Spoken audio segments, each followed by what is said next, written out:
शिवांगी का भी तो अनुभव है राजेश भैया जैसा। अरे हमारा शिवांगी मामा आई का। नहीं क्या अभी? अभी आई नहीं है? शिवांगी आई नहीं आ है। गई जी, हाँ हाँ जी। जी। हाँ, आ गई आ गई। शुभांगी जी आपका तो इंतजार वो हो रहा है, इंतजार। नहीं नहीं, मेरा इतना कुछ ज्यादा बड़ा नहीं है, लेकिन वो मेरे लिए बड़ा है, लेकिन वो राजेश भैया जितना भी नहीं है, लेकिन बहुत मस्त है, तो थोड़ा सा अरे कुछ। वो जितना भी है बहुत है तुम्हारे लिए, ये समझो। हाँ हाँ, वो तो है। अच्छा लगता है ना, तुम बताओगी तो सुन के देखो कितना, कल मेरा तो इतना गहरा ध्यान लगा सुनते सुनते कि मुझे होश ही नहीं रहा। राजेश के सुनाने से ही इतनी ऊर्जा आ गई कि ध्यान लग गया पूरा गहरा। राजेश का कॉल सुनने से अनुमाता आज बीमार हो गई, ऊर्जा चढ़ गया उनके अंदर। जब हाँ। वो राजेश भैया ने बोला था ना टिम्बर गीता माता बोल के, तब वो जाके उसके अंदर गया तो उसको ढला दिया। वो सुबह से ढल गई, उठी नहीं है। ओ, हाँ, पूरी हनुमाता पूरी की। रात मेरा हाँ, प्रभु कल जी आपने सुनो वो तो शब्द बोला, सही। उसी शब्द ने ढाल दिया उसको, ऊर्जा गया उस शब्द हाँ। का। अरे पूरी रात मेरे साथ भाई उनके राजेश के प्रवचन चले हैं, पूरी रात सोती रही और वो ही चलता रहा सब कुछ, कि बराबर वो बोल रहे हैं और मैं सुन रही हूँ सोते सोते भी। मैं उठी तो सोच रही ये क्या हो रहा है मेरे साथ, कि वो ही बोले जा रहे हैं, राजेश ऐसा लग रहा है कि बोले जा रहे हैं और मैं सुने जा रही हूँ। इतना गहरा प्रभाव पड़ा उसका, मैं समझ सकती हूँ उस बात को। मेरा आवाज आ रहा है सभी को क्लियर? रमा माता जी, आ रहा आवाज है आ रही बेटा। है मेरी? हाँ हाँ आ रही है। ओके ओके, ठीक है। हाँ हाँ, तो मैं मेरा जो भी अनुभव है वो आप सब लोगों के साथ शेयर करती हूँ। एक्चुअली हम जो 10 दिन विपस्सना करने गए थे, तो ये मेरा सेकेंड टाइम था। तो फर्स्ट टाइम जो था, उस टाइम पे मुझे ये ज्ञान नहीं था, कुछ नॉलेज नहीं, कुछ नहीं। तो ठीक है, उस टाइम पे क्या हुआ, जब मैं फर्स्ट टाइम विपस्सना गई, जो भी उन्होंने बताया वो किया और वापस आ गई। लेकिन इस टाइम का जो हुआ है, क्या हुआ कि भोले बाबा ने सारी बातें बता दी थी, बट मेरा मतलब था कि गए हम लोग, और जाने के बाद उनका जो शेड्यूल रहता है डे 1 डे 2 ऐसे 10 डेज का, तो उसमें है ना वो हर रोज कुछ धर्म चर्चा करते हैं। तो जो सिद्धार्थ गौतम थे, जो बुद्ध पुरुष थे, उनको कैसे ये हुआ, और उन्होंने शुद्ध धर्म धरती पर बांटना चाहा। अब ये शुद्ध धर्म यानी ये हिंदू का धर्म है, ये मुस्लिम का है, ऐसे डिवाइड ना करते हुए वो बोलते हैं कि ये शुद्ध धर्म है, मतलब ये तो बॉडी से परे वाला, जो भोले बाबा बोलते हैं कि वो जो शून्य, वो जो परम शून्य है, तो हमारा डमरू है। डमरू क्या है? तो इन्फिनिटी, मतलब वो अनंत है ना। अगर उस धर्म को मैं इस सांप्रदाय में अगर डिवाइड करती हूँ, हिंदू मुस्लिम या सिख ख्रिस्टन, इन इसमें अगर डिवाइड करूंगी तो इसमें लिमिट्स आ जाएंगी। लेकिन वो तो अनंत है, वो अनलिमिटेड है। इसलिए भोले बाबा यहाँ पर बोलते हमें वही ज्ञान दे रहे हैं। भोले बाबा जो हम, वो भी शुद्ध धर्म ही है। यहाँ पर ना मैंने वहां जाके ये अनुभव किया कि यह मतलब हर एक चीज हर रोज है ना, हमारा वो ध्यान सत्र खत्म होने के बाद हर रोज शाम में उनका सत्संग प्रवचन चलता है, 1 आवर का। गोयंका जी जो है वो सत्संग प्रवचन करते थे। तो वो जो सत्संग प्रवचन में भी क्या बताते थे कि क्या है ये शुद्ध धर्म, लोगों ने कैसे लोगों को भरमा के रखा है कि नहीं हम धर्म का पालन कर रहे, ये कर रहे, वो कर रहे। बट वो एक्चुअल जो बुद्धत्व प्राप्त करना है, जो ऐसे सिद्धार्थ गौतम बुद्ध पुरुष को हुआ था, जैसे भोले बाबा को हुआ है, जो परम शून्य से मिलन हुआ है, वो रह गया अलग। बट हम कर्मकांड में उलझ जाते हैं कि नहीं हम तो हमारा धर्म धर्म कर रहे हैं, हम हमारा सारा। बट इस चीज में लोग जो जिसको पाने के लिए, जिसके लिए जाना चाहिए वहां पर ना जाते हुए अलग इसमें जा रहे हैं। तो जब भी वो सत्संग होता था ना, तो हर एक चीज जो हमें भोले बाबा ने सिखाई है, जैसे कि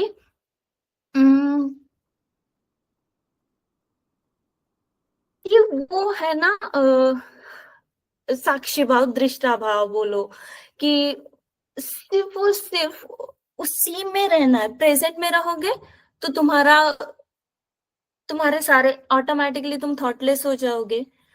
वो होते से ही तुम्हारा मतलब वो वहां तक चले जाओगे जो हमें जाना है, जो हमारी परम की यात्रा है।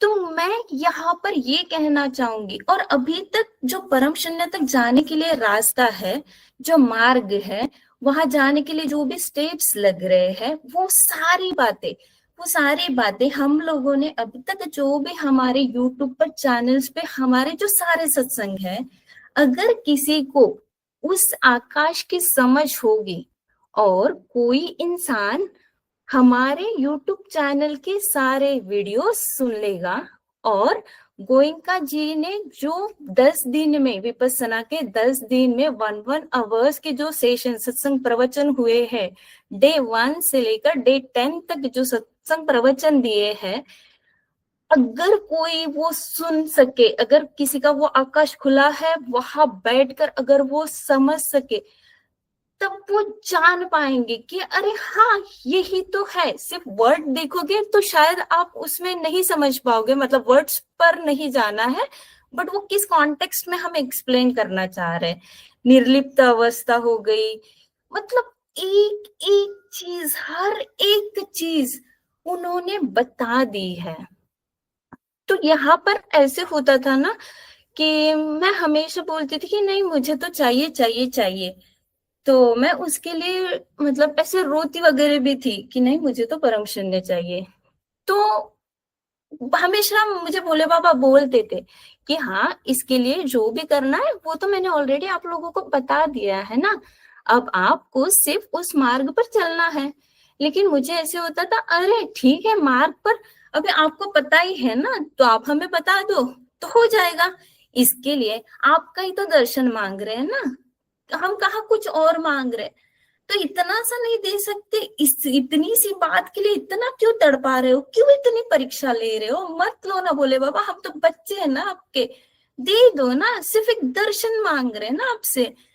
तो वो क्यों नहीं दे रहे थे? ये बात तो मुझे वहां पर जाके समझी। क्या हुआ, सेकेंड थर्ड डे पर दो दो दिन तो आराम से गए। मैं जाती थी, ध्यान व्यान करती थी, रिटर्न आके सो जाती थी, आराम से चले गए। फिर थर्ड डे क्या हुआ ना, मुझे दोपहर में ऐसे भोले बाबा का एक सेंटेंस याद आया कि लास्ट लास्ट डेज में भोले बाबा ने मुझे बोला कि शुभांगी, तुझे ना ज्ञान भी नहीं चाहिए। तो मुझे वो याद आके रोना आ रहा था। भोले बाबा ने ऐसे क्यों बोला होगा? मुझे तो चाहिए, मुझे ज्ञान भी चाहिए, मुझे परम शून्य भी चाहिए, मुझे ऐसा क्यों बोला होगा? फिर उधर रो रो के बोल रही थी, बोले बाबा ऐसे क्यों बोला आपने? मुझे चाहिए ना बोले बाबा, परम शून्य चाहिए, मुझे उसका दर्शन भी चाहिए, मुझे उसका ज्ञान भी चाहिए।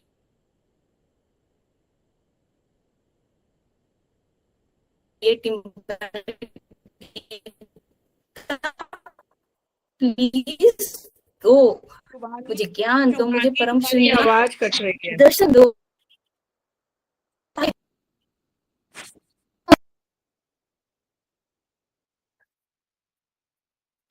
अच्छा अच्छा, 1 मिनट माता जी।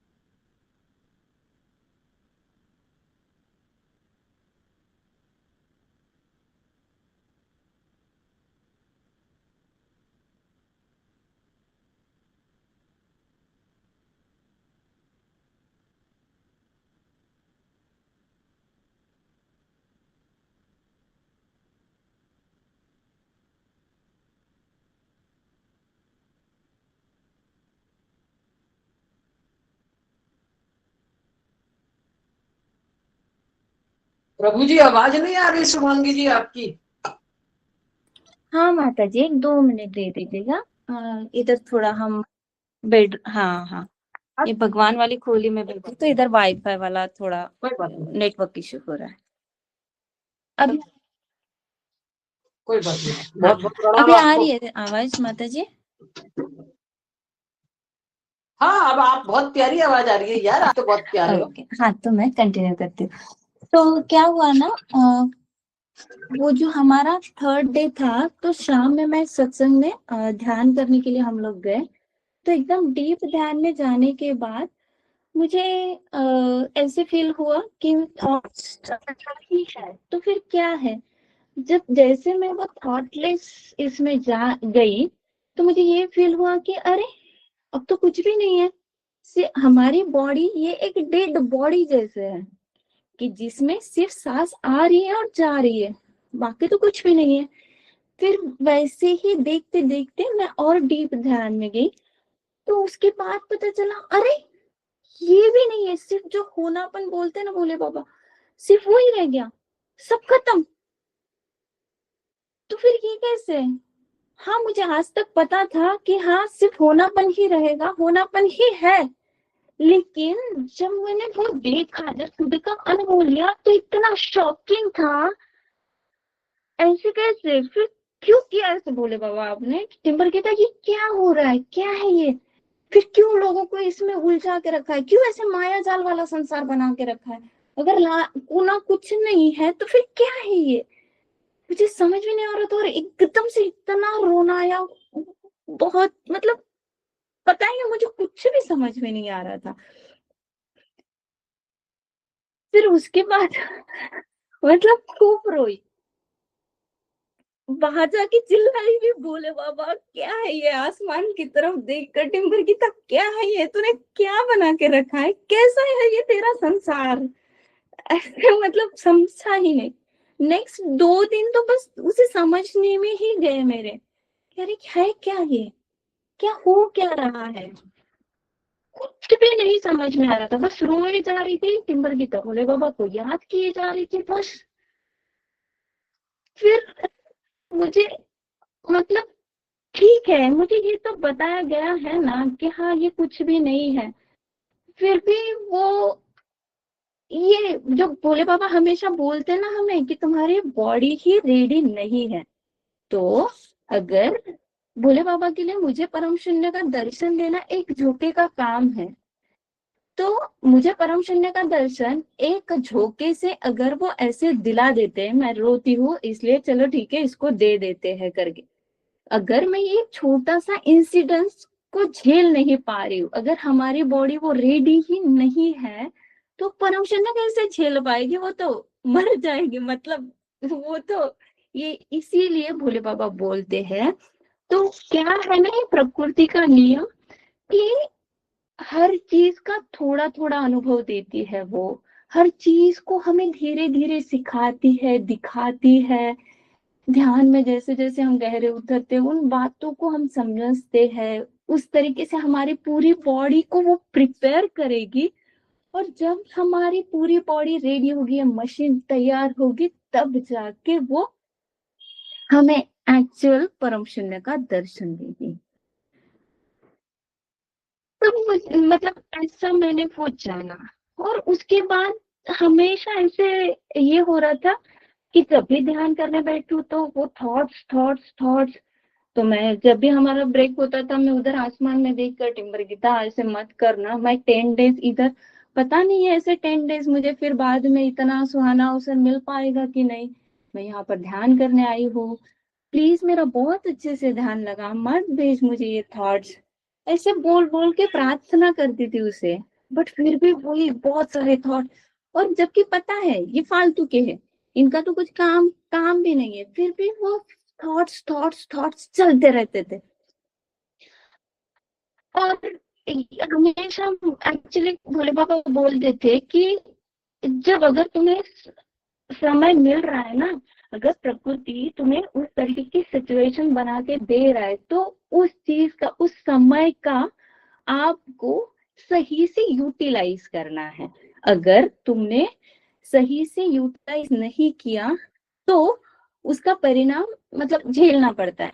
तो ये भी चीज हमेशा जो गोयनका जी है वो बोलते थे, प्रकृति एक अपने नियम पर चलती है। क्या है उसका नियम? वो हर पल का, हर क्षण का उसी समय उसका रिजल्ट बोलो, आउटपुट बोलो, वो देती है। चाहे वो अच्छा हो, बुरा हो, जो भी हो, वो देती। उसका रिजल्ट जो है वो किसी को नहीं छोड़ती। फिर वो ये नहीं देखती कि वो मशीन किसकी है,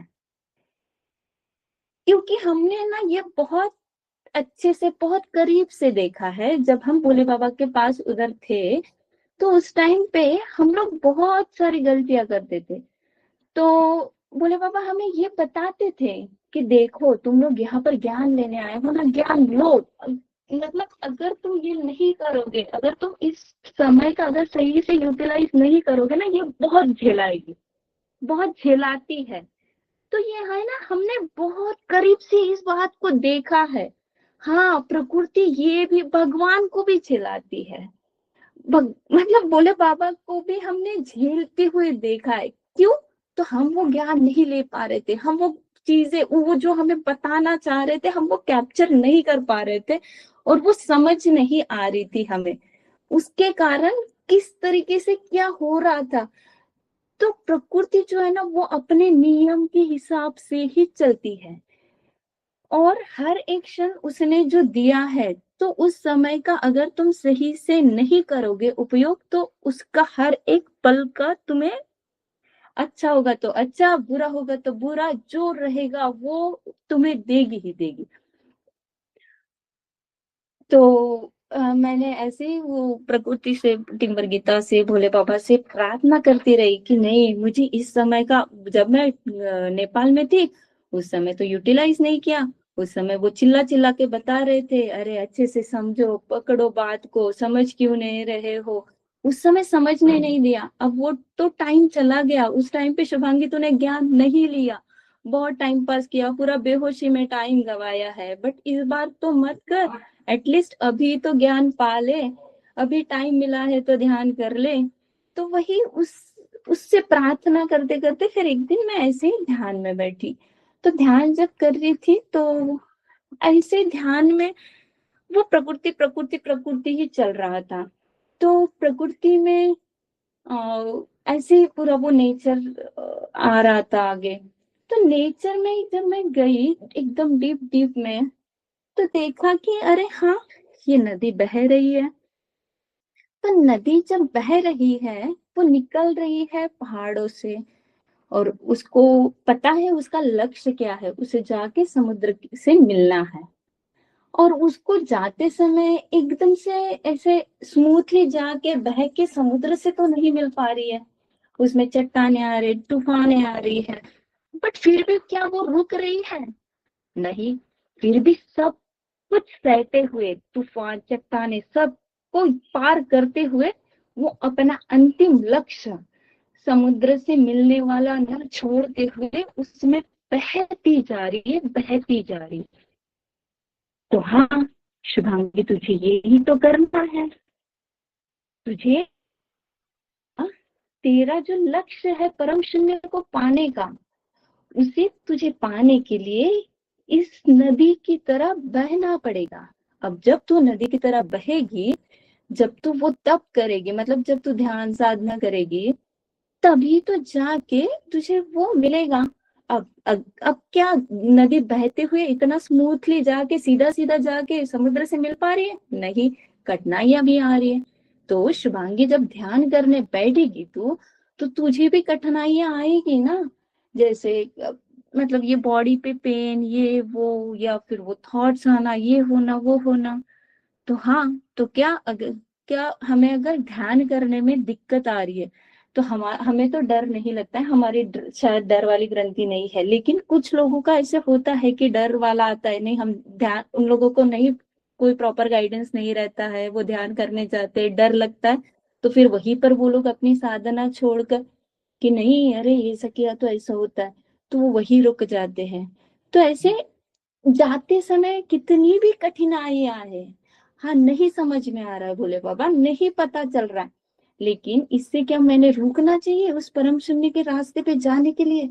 नहीं, तुझे उस नदी को देख के उसकी तरह निर्मल होकर ऐसे एकदम बस चलना है, बहना है, और बहते बहते तुझे तेरा जो अंतिम लक्ष्य है उस परम शून्य को पाने का, उसको पाना है, और वो मिल ही जाए। भले ही लंबा तेरा, भले ही वो रास्ता कितना भी कठिन भरा हो, बट तू अगर जो भी बताया गया है, जो भी बोला गया है, उसको करते हुए, ब्रह्मचर्य सत्य हुए, ध्यान करके सारी चीजें अगर तू प्रॉपरली ये करेगी, तो इन कठिनाइयों को भी पार करके एक न एक दिन वो परम शून्य का तू दर्शन जरूर करेगी।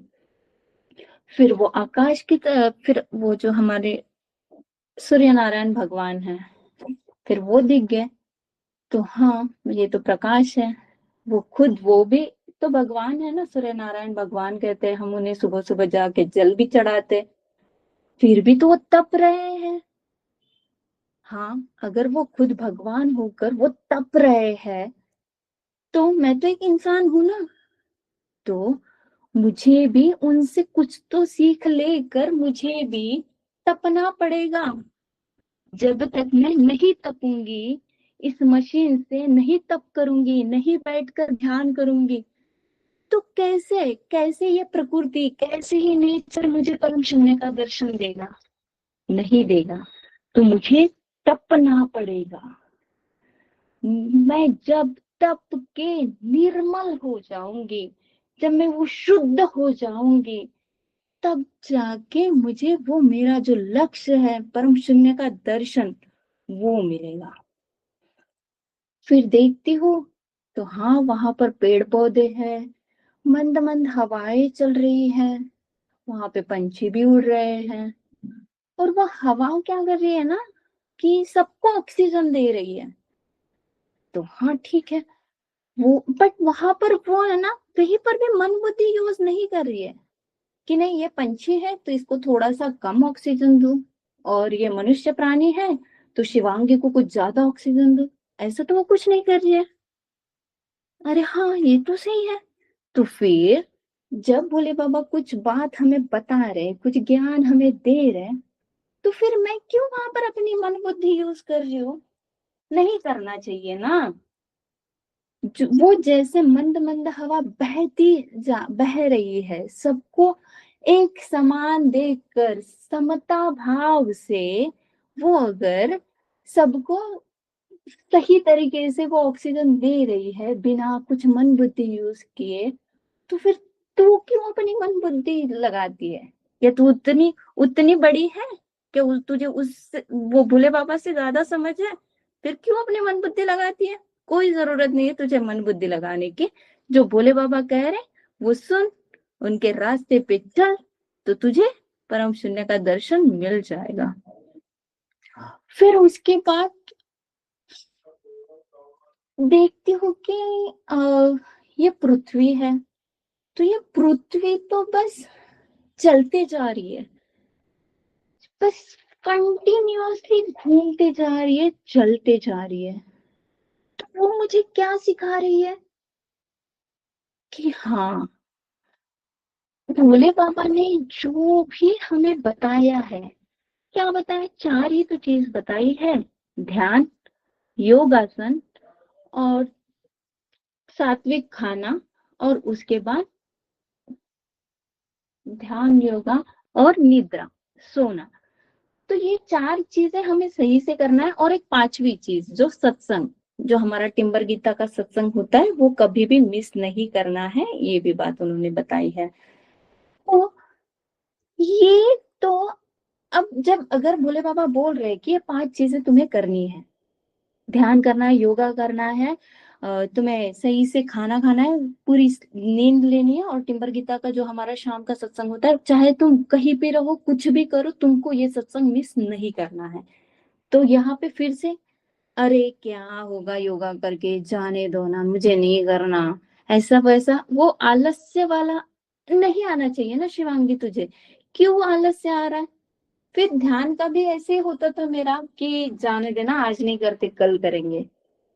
तो इसमें मुझे पृथ्वी क्या सिखा रही है कि तू अगर कंटिन्यूअस निरंतरता से अगर जो बताए गए नियम हैं उनको सही तरीके से अगर तू नहीं करेगी तो क्या तुझे परम शून्य मिलेगा? सिर्फ दे दो ना भोले बाबा, रो रो के क्या मिल जाएगा तुझे? नहीं। मुझे सच में वहां पे पता चला, अरे मैं कितनी मूर्ख थी, कैसे रोती थी, दे दो ना भोले बाबा, दे दो ना, क्या जा रहा है आपका? एक तुम्हारा ये बोलती थी, अरे ये उन्होंने तो जो देना था दे दिया है। वो ये भी बोलते थे, शुभांगी और देने के लिए बस बचा क्या है, सब कुछ दे दिया, अब ये आप लोगों के हाथ में है, कब मिलेगा, कब ये होगा। क्योंकि अगर हम उन्होंने जो भी नियम बताए हैं, नियम तो ऐसे हमारे कुछ ज्यादा है नहीं, बट जो कुछ भी उन्होंने बताया है उसको हम सही तरीके से फॉलो करते हुए अगर निरंतरता से, इसमें भी ऐसा नहीं कि एक दिन कर लिया ध्यान दूसरे दिन छोड़ दिया, या फिर एक ध्यान किया योगा नहीं किया, अगर इसमें भी कुछ डिसबैलेंस मतलब ये वो ऐसा इधर का उधर ना करते हुए जो भी बताया गया है, अगर मैं उसे निरंतरता से अगर मैं उसे कर लूं तो फिर क्या होगा ना, ये आसमान ने जैसे ये जल वायु पृथ्वी को जैसे उसने अपने अंदर समाया है, उसी तरीके से ये टिम्बर गीता हम मुझे भी उस अपना परम शून्य का दर्शन देकर मुझे भी अपने में समा लेगी। तब मुझे ये हुआ कि अरे नहीं, ये ऐसा नहीं है, जो भी है वो तुझे खुद को करना है, कैसे करना है वो भी बता दिया गया है, बस अब ये सिर्फ और सिर्फ तेरे हाथ में है। ग्रंथियां तूने बैठाई है ना शिवांगी, जब तू ग्रंथियां बना रही थी तब गई थी भोले बाबा से पूछने, भोले बाबा ये ग्रंथि बैठाऊं मैं? तो अब जब वो ग्रंथियां खोलनी है तब क्यों जाके बोल रही हो भोले बाबा सारी ग्रंथियां इकट्ठे खोल दो और परम शून्य का दर्शन दे दो? ऐसे थोड़ी होता है। चाहे कुछ भी हो जाए वो प्रकृति के नियम के अंदर उसकी उसी के फ्लो में बैठते हैं, उसी के नियम के हिसाब से ही चलते हैं। तो जो नियम है वो नियम है, उसे तुम्हें देखना ही होगा, उसे तुम्हें फॉलो करना ही होगा। प्रकृति सिर्फ और सिर्फ अपने नियम के मुताबिक ही चलती है। तो वो जो भी समय देती है उस समय का सही उपयोग करके उसको सही से यूटिलाइज अगर तुम करोगे तो तुम्हें जो चाह जो पाना है वो मिल जाएगा।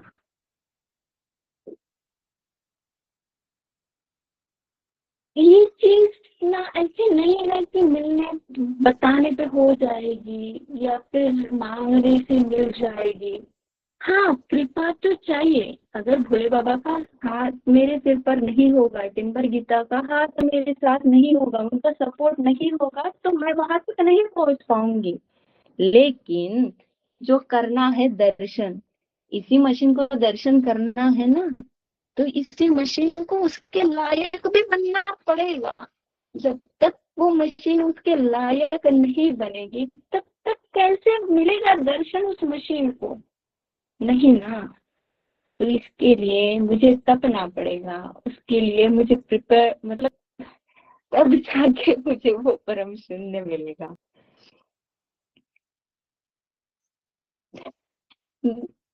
तो ये जो है ना, तो ये भी सारी चीजें उन्होंने उनके सत्संग में भी यही सारी चीजें बताई है, सिर्फ उनके वर्ड्स कुछ अलग रहे होंगे लेकिन यही बातें बताई है। तो मुझे वो ये नहीं हो रहा था कि अरे ये सब गायब कैसे हुआ, अरे ये सब कैसे।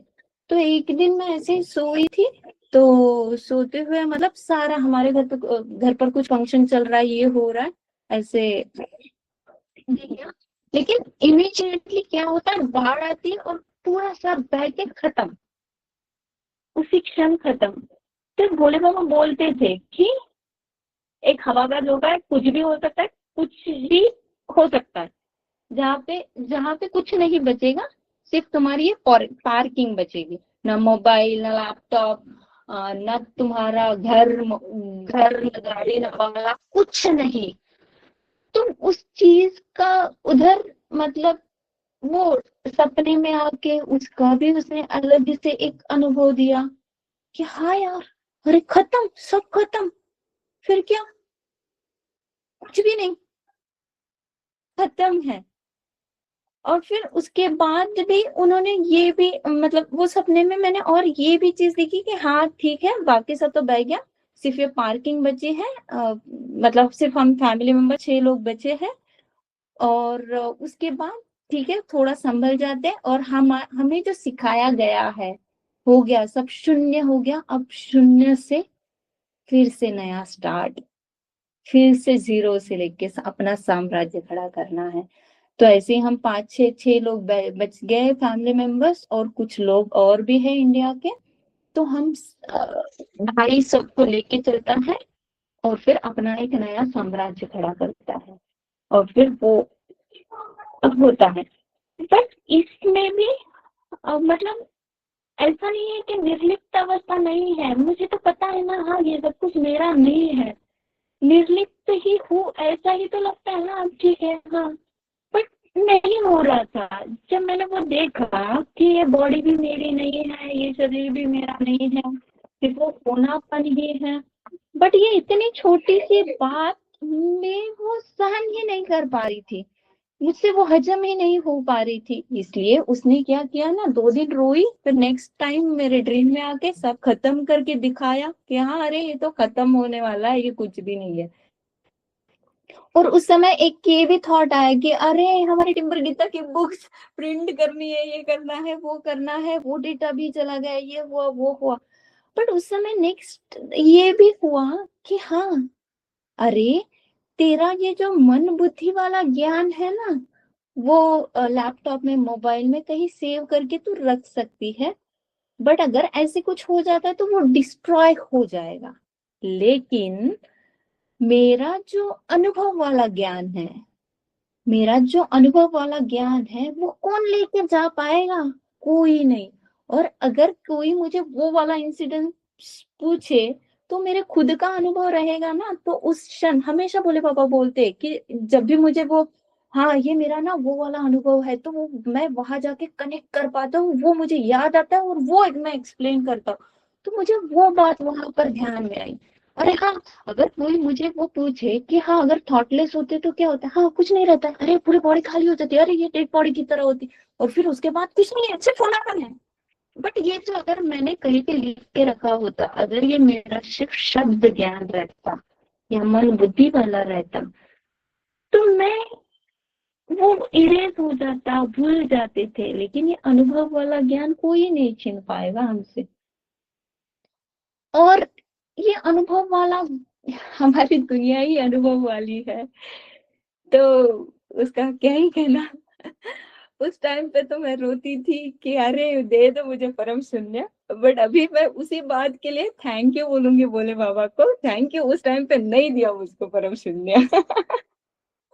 क्योंकि अगर तुम उस टाइम पे मुझे परम शून्य का दर्शन दे देते, तो क्या मैं ये खुद का अनुभव लेके मजे लेते हुए, अभी अभी समझ में आ रहा है कि अरे कितना मजा है इसमें, इस बात को चलने में।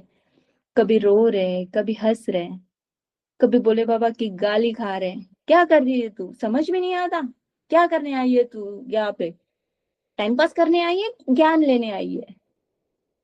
कभी गिर रहे, कभी उठ रहे, और फिर ऐसे चलते चलते अपने उस परम सुंदर के पास, मतलब मजा आ रहा है बोले बाबा अभी। और अभी ना ऐसे हो गया है कि अभी अभी कुछ भी मतलब बचा ही नहीं है कुछ भोले बाबा से पूछने के लिए। ना कुछ प्रश्न है, ना कुछ है, सब कुछ ऑलरेडी सब बता दिया है, सब ज्ञान हमें दे दिया। बस हमें उस, वो जो भी बताया है ना, उस राह पर अगर हम निरंतरता से सही तरीके से जो बताया गया है उसमें ना किसी मन बुद्धि को यूज किए हुए अगर हम निरंतरता से उस राह पर चल गए तो हमें परम शून्य का दर्शन हो ही जाएगा। हाँ, लंबा रास्ता है लेकिन मजे वाला है।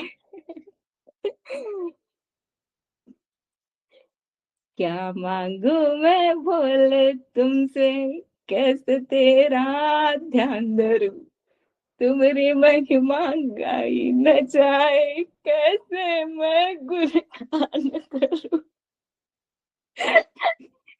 मुंह खोलूं क्या तुझसे मांगू, काया तेरे नाम करूं, तुम्हारी महिमा गाई न जाए, कैसे मैं गुणगान करूं।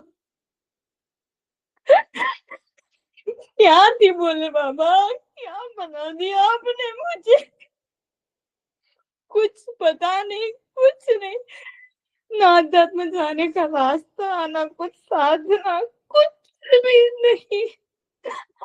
फिर भी हमेशा अपने से अपने हथेलियों पे उठा के यहाँ पे लाके रख दिया।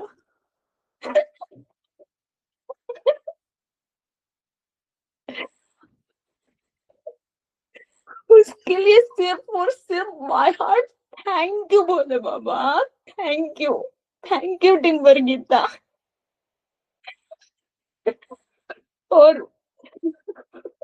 और राजेश भैया के लिए तो मेरे पास कोई वर्ड ही नहीं है। उसके लिए तो मेरा दंडवत प्रणाम ही है, क्योंकि आज मैं जो भी हूँ यहाँ पर सिर्फ उसी की वजह से।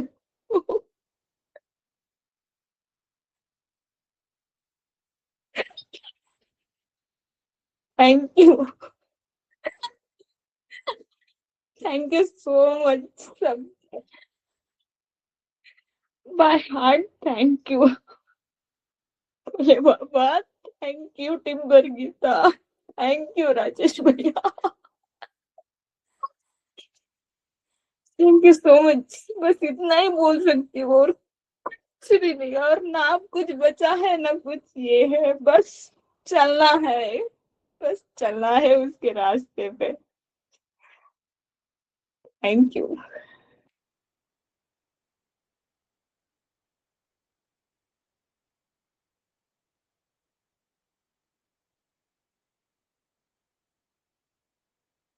वेलकम बोलते हैं ना थैंक यू के बाद, सबका एक साथ वेलकम।